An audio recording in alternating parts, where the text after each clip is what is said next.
Hi అండి. అందరూ ఎలా ఉన్నారు? బాగున్నారా? దీన్ని చింతామణి చట్నీ అంటారు, బొంబాయి చట్నీ అంటారు. మీరేమంటారో కామెంట్ చేయండి. చాలామంది చాలా రకాలుగా చాలా పేర్లు పెట్టి పిలుస్తూ ఉంటారు కదండి. కానీ టేస్ట్ వచ్చేసరికి సూపర్గా ఉంటుంది, చాలా టేస్టీగా.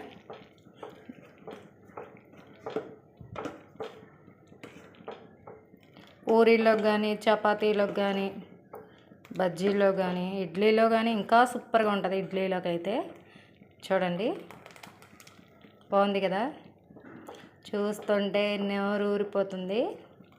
మేమైతే ఈరోజు దీంట్లోకి వాడుతున్నాం చెప్పండి, మైసూర్ బోండాలోకి వాడుతున్నాం.